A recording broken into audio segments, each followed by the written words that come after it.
ॐ भूर्भुवः स्वः तत्सवितुर्वरेण्यं भर्गो देवस्य धीमहि धियो यो नः प्रचोदयात्। ॐ शान्ति शान्ति शान्तिः. Namaste my dear friends, this is video number 2 on Nirvana Upanishad. This video starts with aphorism number 32. Parmeshwar Sattaha. In Brahmloka, the released soul attains the lordly powers of Isvara.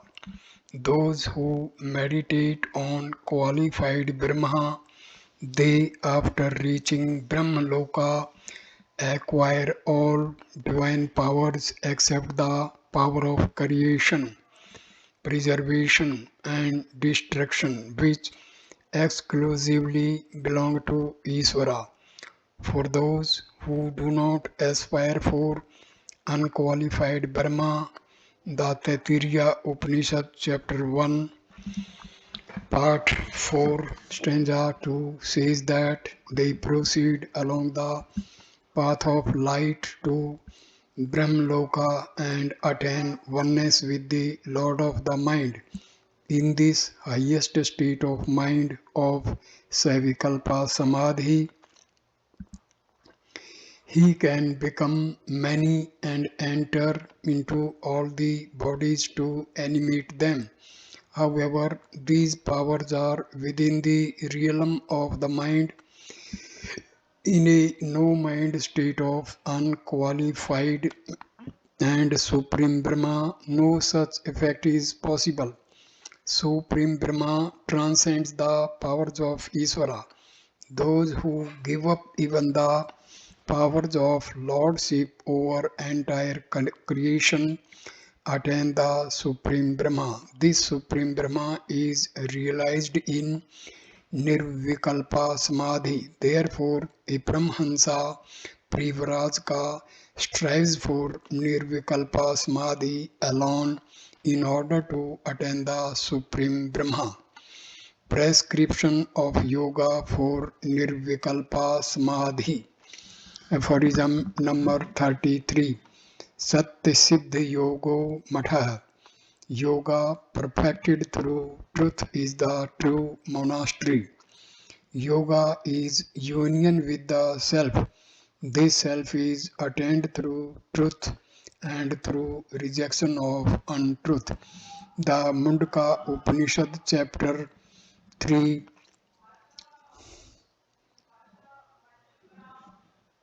part 1 stanza number 6 says thus: Satyamev jayate na nirtam satyen pantha vitito devyanah yena karmantashayo hyaptah kama yatra tat satyasya pranidhanam. Truth alone wins and not untruth. By truth is led the Godward Devyana path by which the desireless seers ascend to where exists the supreme treasure attainable through truth.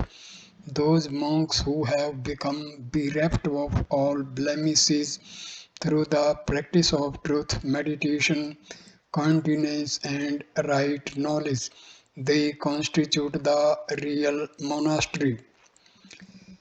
Aphorism number 34. Amar Padam Ne Tat Savrupam. Even the status of gods in heaven is not the real nature of unqualified Brahma. This aphorism clarifies that even the lordly powers of Isvara in Brahmloka, as mentioned in aphorism 32, do not represent the true nature of unqualified Brahma. Because of desire of enjoyment in Brahmloka, the soul may also lapse into the ignorance of creative delight of this existence, which is transient, impermanent, non-eternal, and incomplete, and considers it as everlasting. permanent, eternal, and complete. It is because of not having realized the absolute Brahma that the soul thinks that this relative existence which is born, ages, dies, passes away and re-manifests as something which is neither born, nor ages, nor dies, nor passes away, nor re-manifests. When there is an escape beyond this existence, the soul feels that there is no escape beyond this. Those who do not get enlightenment even in Brahmaloka re-manifest again in next creation and do not attain identity with the unqualified Brahma. Even the position of gods in heaven does not bestow that eternal nature of absolute Brahma. The Smriti says that the entire creation is under the control of the gods, but the gods themselves are under the control of truth. The gods also have to acquire self-knowledge in order to be one with the higher Brahma. Brihadaranyaka Upanishad says thus, and whoever among the gods knew it, the self also became that and the same with the sages and men. The Taittiriya Upanishad says that he who knows Brahma, all gods carry presents to him. Aphorism number 35. Adi Brahma hai Sanvita. Primal higher Brahma is realizable through self-knowledge. Realization of Brahma is not the outcome of any spiritual activities like rituals, prayers, service, charity, philanthropic works, etc. The Smriti says, Chitasya Shuddhaye Karmaha. All activities are only for purification of the mind. Purity of mind leads to perfect knowledge, Chitta Shuddhi, Jnana Shuddhi, and through perfect knowledge one attains the absolute state. Jnana Devto Kevalyam. Brahma is identical with the self-knowledge. The Upanishads mention that one attains the state of Brahma through the knowledge of Brahma. This is illustrated thus. He who knows that Supreme Brahma becomes Brahma indeed. Mundaka Upanishad. Knower of Brahma attains the supreme status. Taittiriya Upanishad. Ajpa Gayatri Vikar Dando Dheya hai. This is aphorism number 36. The monk of the highest shall meditate on the absence of distinction associated with the Gayatri through Ajpa mantra, Hansa mantra. The Jiva constantly mutters Ajpa mantra Soham 21,600 times in a day, voluntarily with every inhalation and exhalation of vital air. Hansa signifies the inferential meaning of Tat and Tvam. A yogi just meditates on this breathing process with a feeling that I am that Brahma. Gayatri Upasana presupposes a distinction of the soul and Brahma. The ascetic meditates so as to eliminate all such distinctions with the help of this Ajpa mantra. Dhyana Bindu Upanishad says that this Ajpa mantra bestows liberation on a yogi. Aphorism number 37. Mano Nirodhini Kantha. Mind restraint is this their patched garment. There is nothing more beneficial for the ascetic to safeguard himself against the world of duality than the restraint of the mind. Just as a cloth protects the body against cloth etc. So also the mind detached from sense objects because of constant dwelling upon Brahma protects the ascetic against cold and heat. Aphorism number 38. Yogin Sada Anand Savrup Darshanam. Through union of the soul with Brahma, one gets glimpses of ever blissful nature of the self. The Taittiriya Upanishad mentions about the various grades of happiness. These increasing levels of happiness are associated with increasing levels of vastness of the self with which the individual identifies himself. These various degrees of happiness are only the expressions of the supreme bliss of the true self. In Nirvikalpa Samadhi alone one attains this supreme bliss. A Paramhansa Privrajaka experiences this supreme bliss of Nirvikalpa Samadhi because of the absence of even the least desire to seek happiness in this world or in heaven. In this state, one gets the direct realization of the self, whose nature is bliss absolute. It is only when one renounces all desires of the external worlds that one experiences the ever blissful nature of the self. Aphorism number 39. Anand Bhikshashi. He partakes the alms of bliss in Nirvikalpa Samadhi.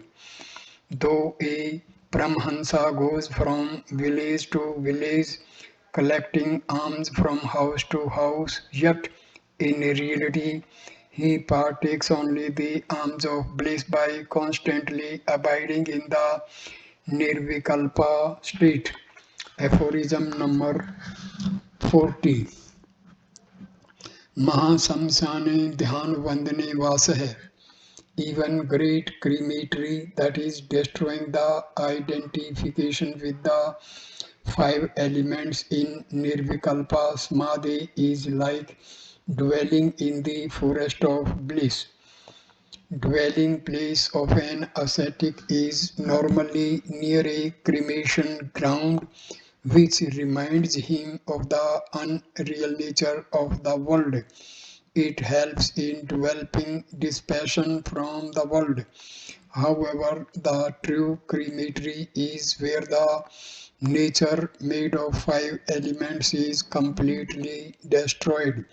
Since in Nirvikalpa Samadhi there is no awareness of the five elements, it is said to be a great crematory like Varanasi. Prescription of a life of Privrajaka.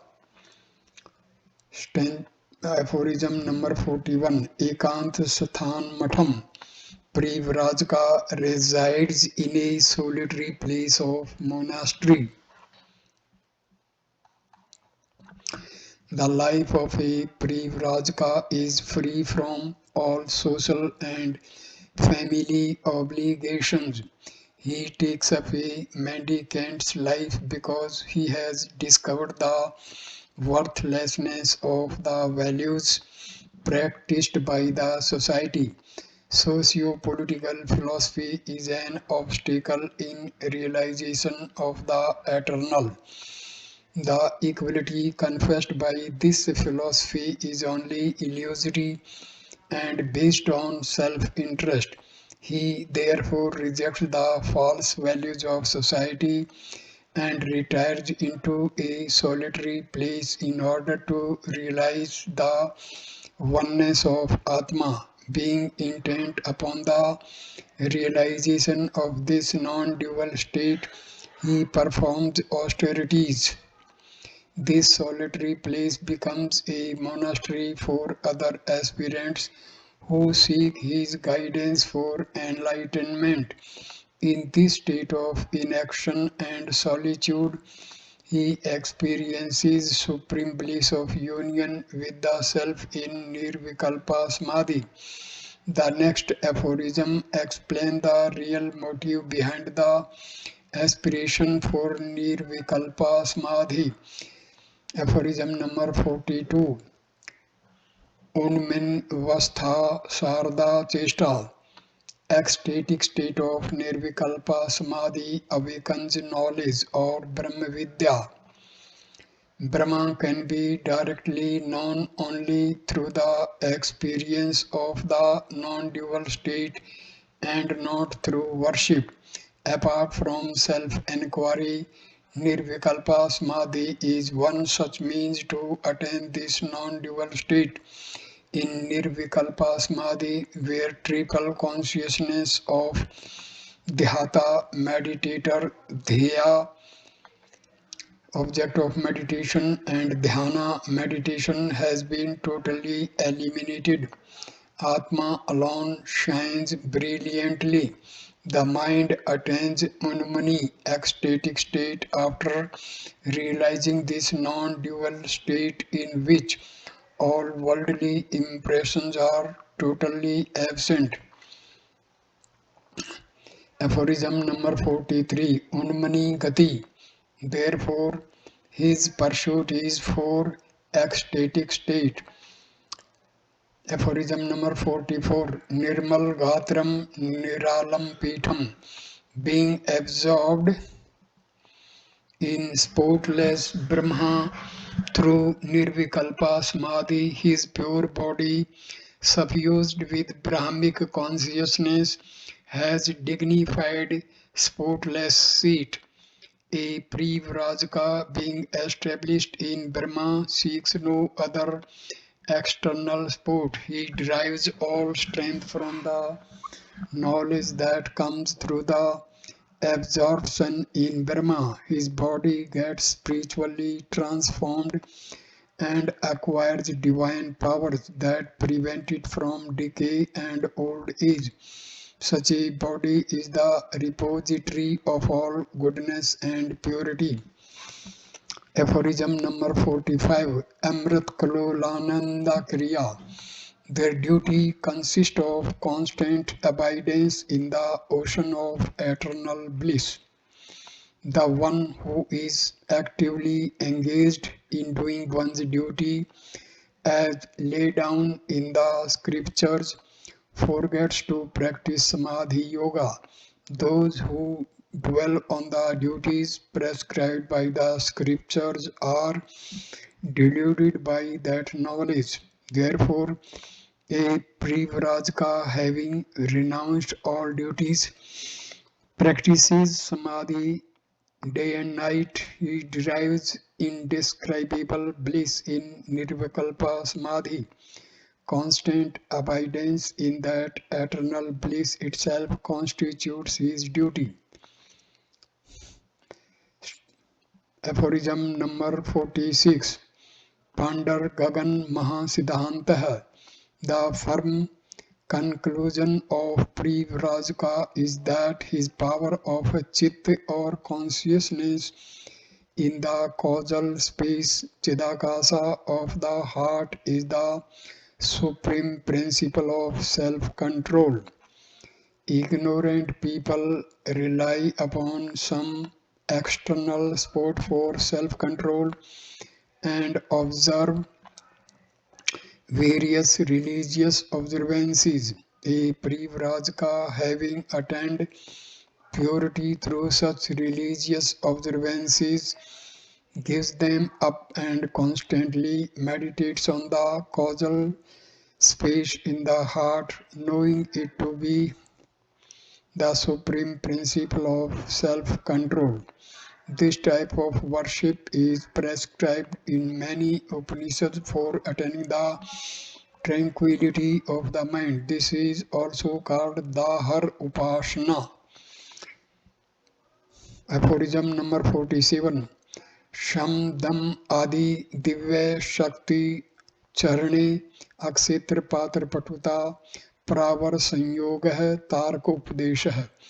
Tarak mantra which liberates, imparted to disciples, inculcates divine virtues like sense and mind restraint for preserving divine powers gives proficiency to outer and inner organs in practice of listening, contemplating, etc., by eliminating desires for their sense objects and makes them realize the oneness of higher and lower self. A Privrajaka prescribes a higher kind of upasana to his disciples in order to make them realize the oneness of the individual soul and cosmic soul.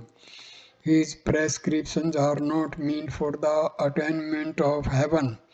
According to him, religion is for the realization of this non-dual state. His teachings give self-confidence, dignity and tranquility to the disciple.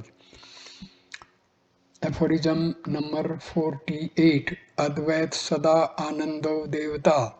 The presiding deity of this Tarak mantra is eternal non-dual bliss.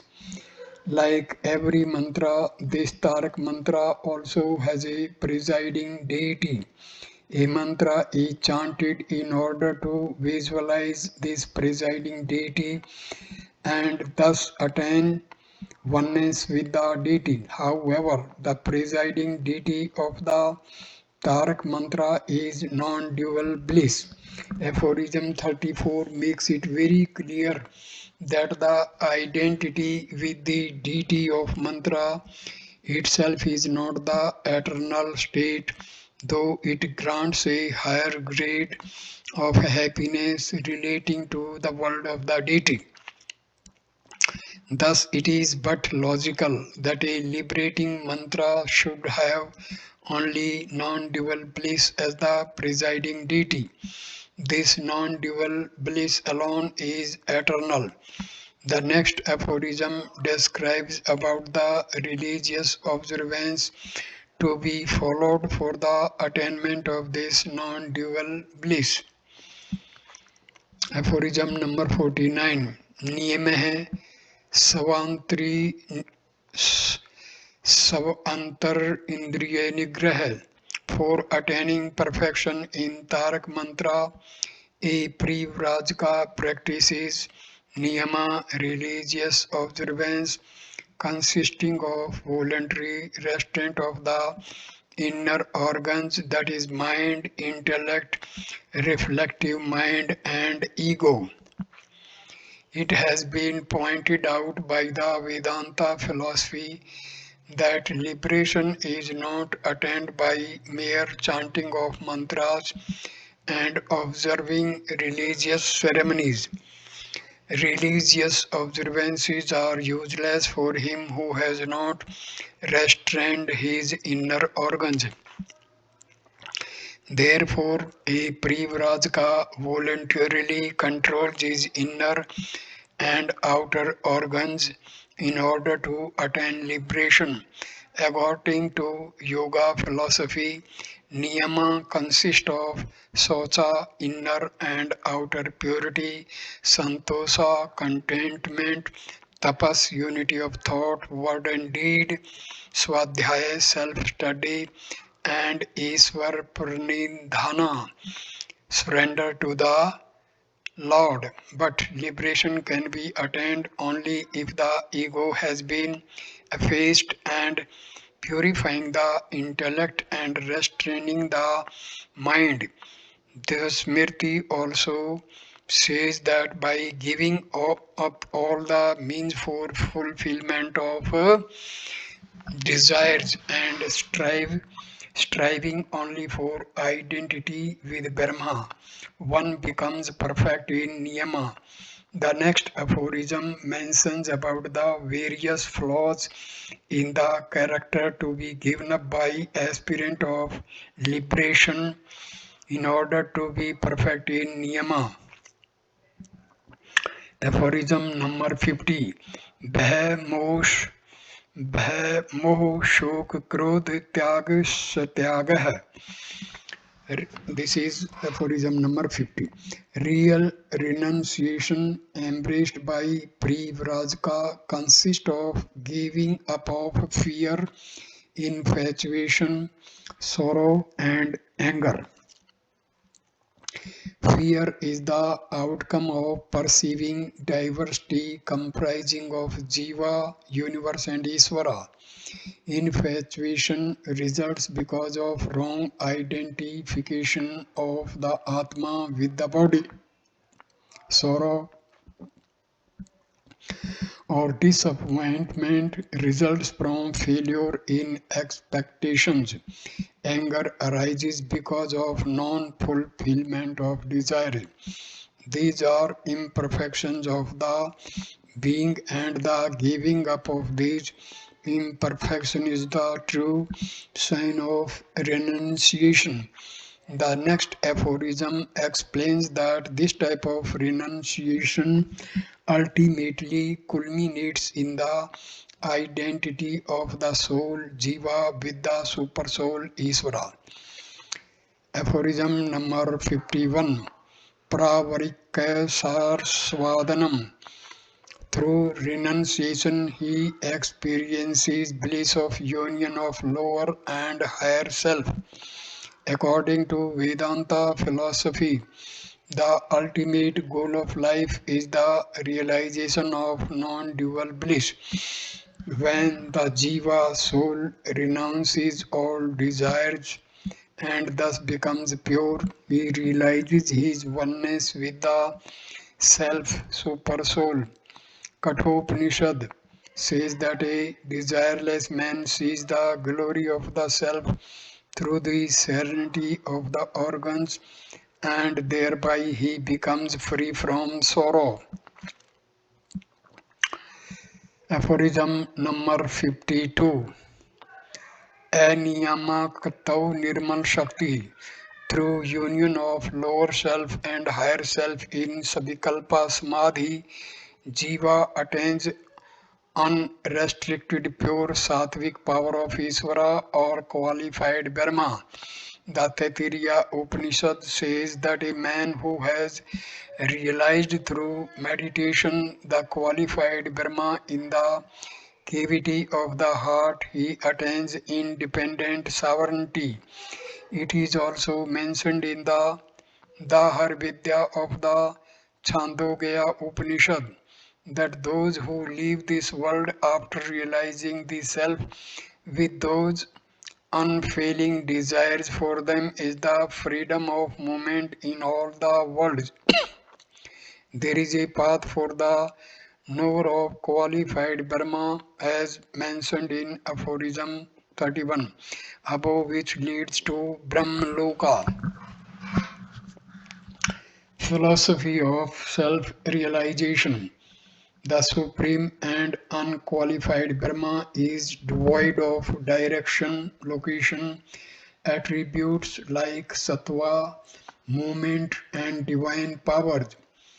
Though a soul attains divine powers in Brahmaloka, yet these powers are not unlimited like Isvara. Identity with Isvara or qualified Brahma is also not the highest state.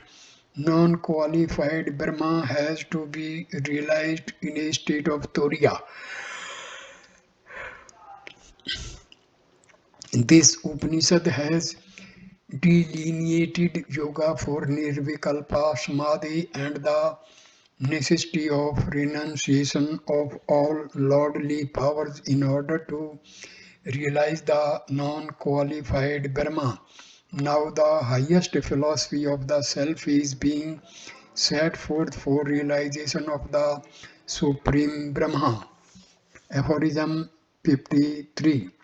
Sav Prakash Brahm Tatve Shiv Shakti Samputit Parpanche Chedanam Tatha Patra Aksha Akshi Kamandal Bhava Bhav Dahanam. Realization of the self-effulgent reality of Brahma destroys the phenomenal world, macrocosm, which is enveloped by power of Shiva, Shakti or Maya. Similarly, it burns the existence and non-existence of causal, subtle and gross bodies relating to microcosm. Self-realization brings about a radical destruction of the worldly state. After realizing this self, a Privrajaka perceives everything as Brahma. He neither perceives the world nor his own body. In the absence of this realization, the worldly state persists and one still seeks possession of that which is not yet acquired, yoga, and protection of that which has already been acquired, akshima. However, a self-realized Privrajka has no such desire to maintain the world and the body.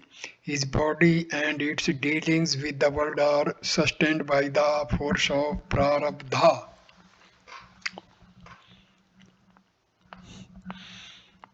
Aphorism 54. Vibhartakshkasadharam.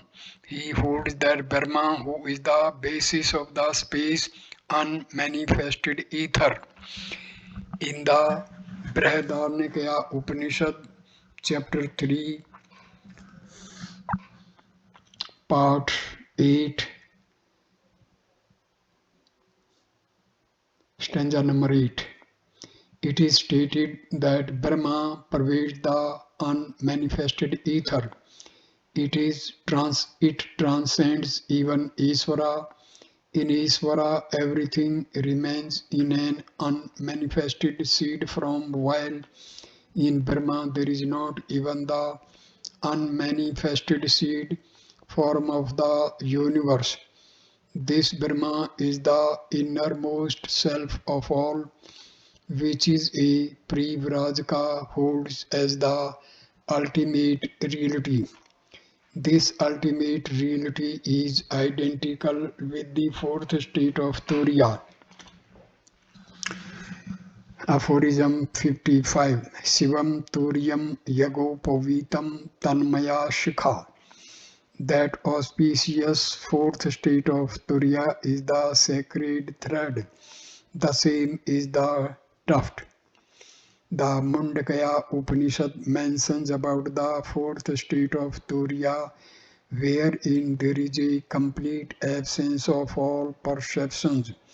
The Upanishads deny all differences in this supreme state of non-qualified Brahma, as for instance that Brahma is without prior or posterior, without interior or exterior. Brihadaranyaka Upanishad.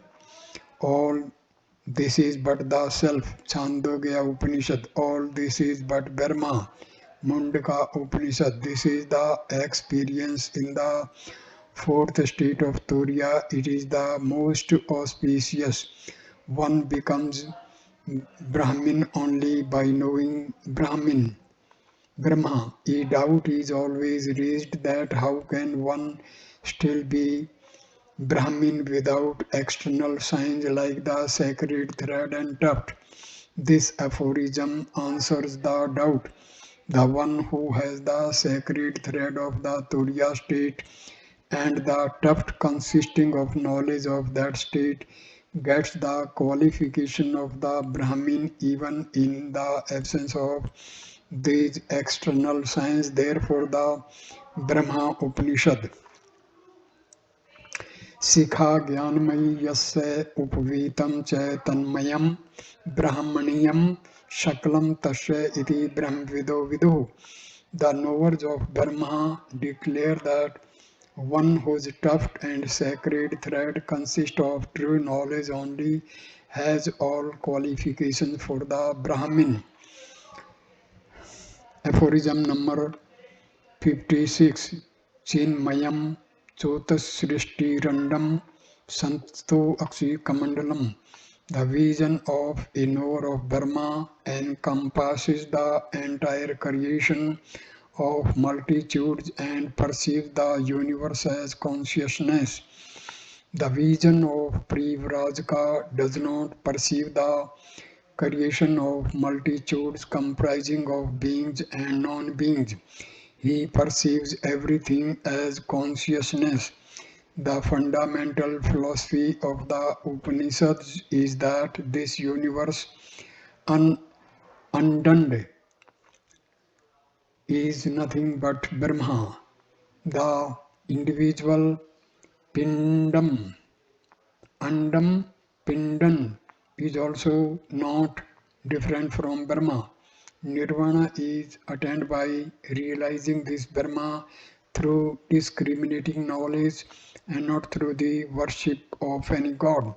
Worship of God only removes the obstacles in the realization of Brahma. Aphorism 57. Karam nirmulnam katha maya mamta ahankar dahanam shamshane. Their conservation is for uprooting karmas, three types of actions which sanchita, prarabdha and agami. They destroy illusion, attachment, mindness and ego in the cemetery of fire of self-knowledge. Self-knowledge is said to be a great cemetery since it destroys the awareness of the three bodies, which gross, subtle and causal. The fire of self-knowledge burns all the worldly tendencies marked by attachment and ego. What other deliberation is possible for him who has destroyed worldliness? In the absence of any worldly activity, all the three types of actions are said to be non-existent. He attains a status of avadhuta, liberated in a state of disembodiment. Aphorism number 58. A self-realized soul as avadhuta. Aphorism number 58. Anahatangi, self-realized Prevrajka lives in the world in a disembodied state with all limbs of the body intact. An avadhuta, though living in the body, is beyond it. A self-realized Prevrajka has no awareness of the body. He lives in a state of disembodiment even though his body is intact. Stanza number 59. Nisraya gune savarupa anusandhanam samyam bhranti hananam kamadi virti dahanam anahat mantar kriyayajustam savechachar savbhavo moksha. Meditation on the true nature of the self beyond three attributes with a conviction that I am Brahma is a delusion and has to be destroyed. Tendencies like passion, etc. should be burnt.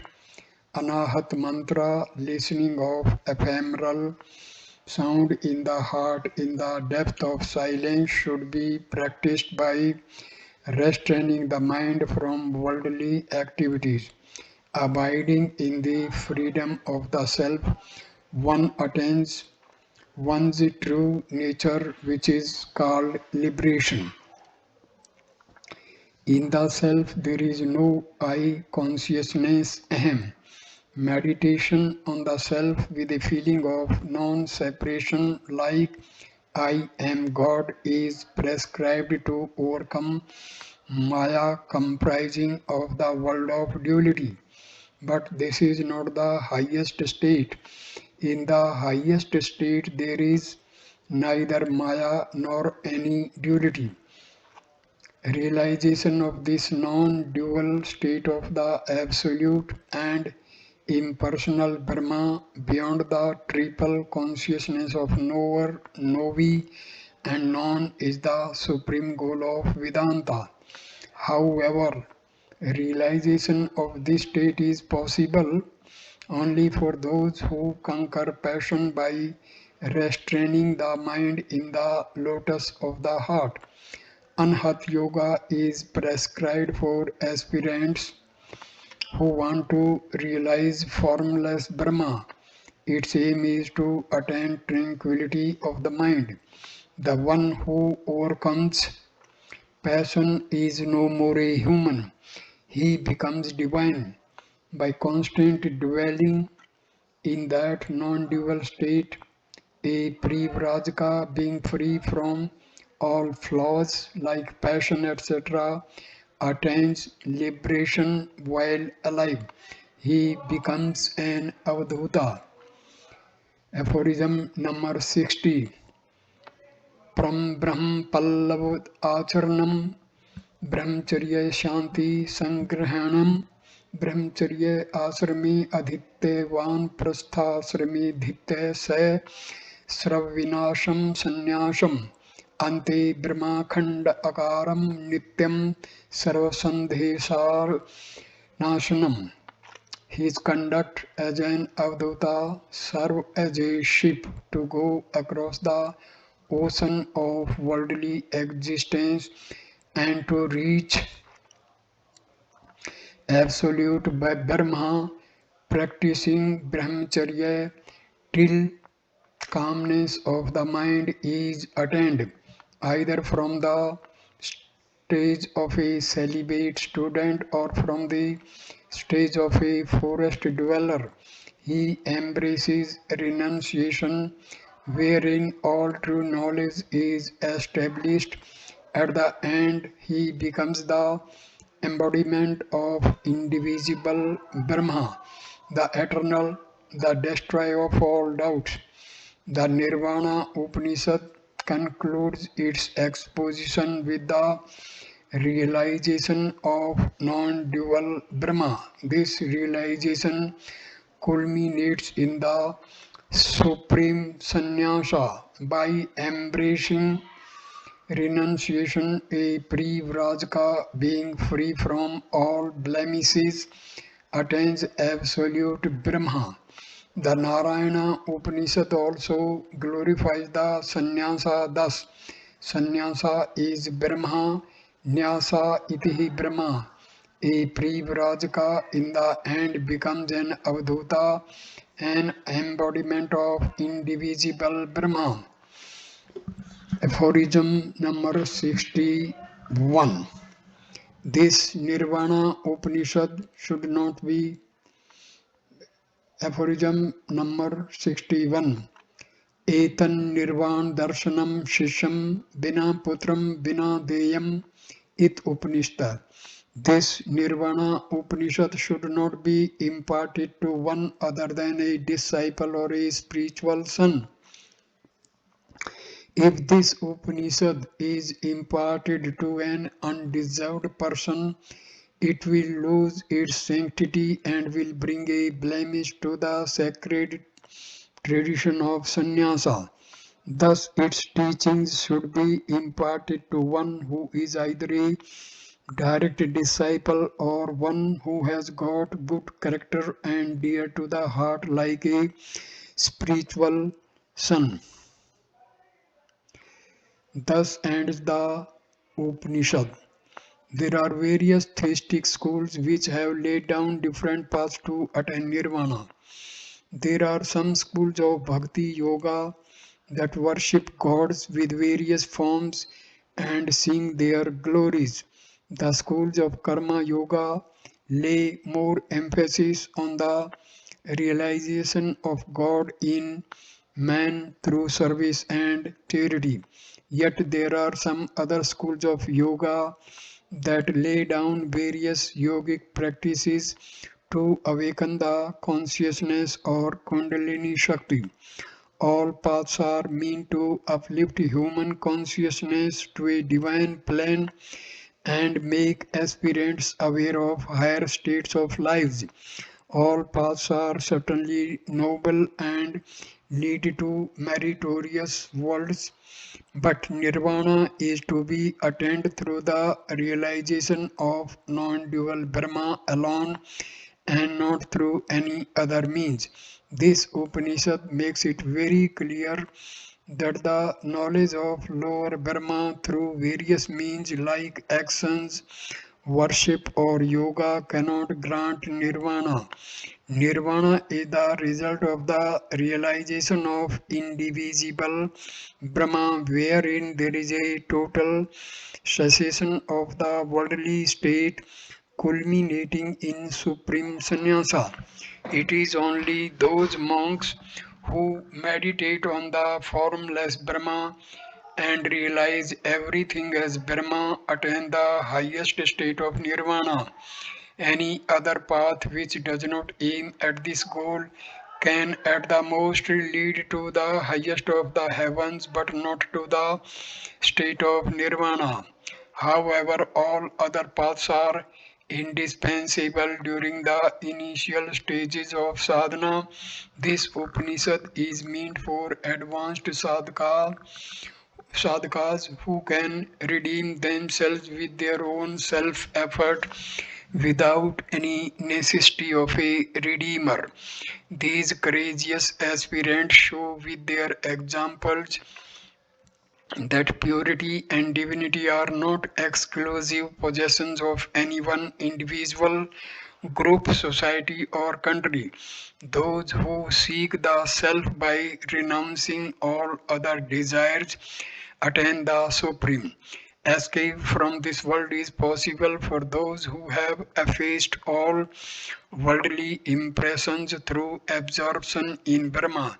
This Upanishad shows the way out of worldly existence without any necessity of following scriptural commandments. Those to whom self realization have become the only goal of life, to them belongs nirvana and not to others who hanker after some other result. Those who realize that the whole world is nothing but Brahma, Sarvam Khalu Idam Brahma, attain nirvana even if they don't desire it. Om Tat Sat. So here the video is completed. I give rest to my tongue and thank you for watching this wonderful video. Namaskar, my dear friends. Thank you.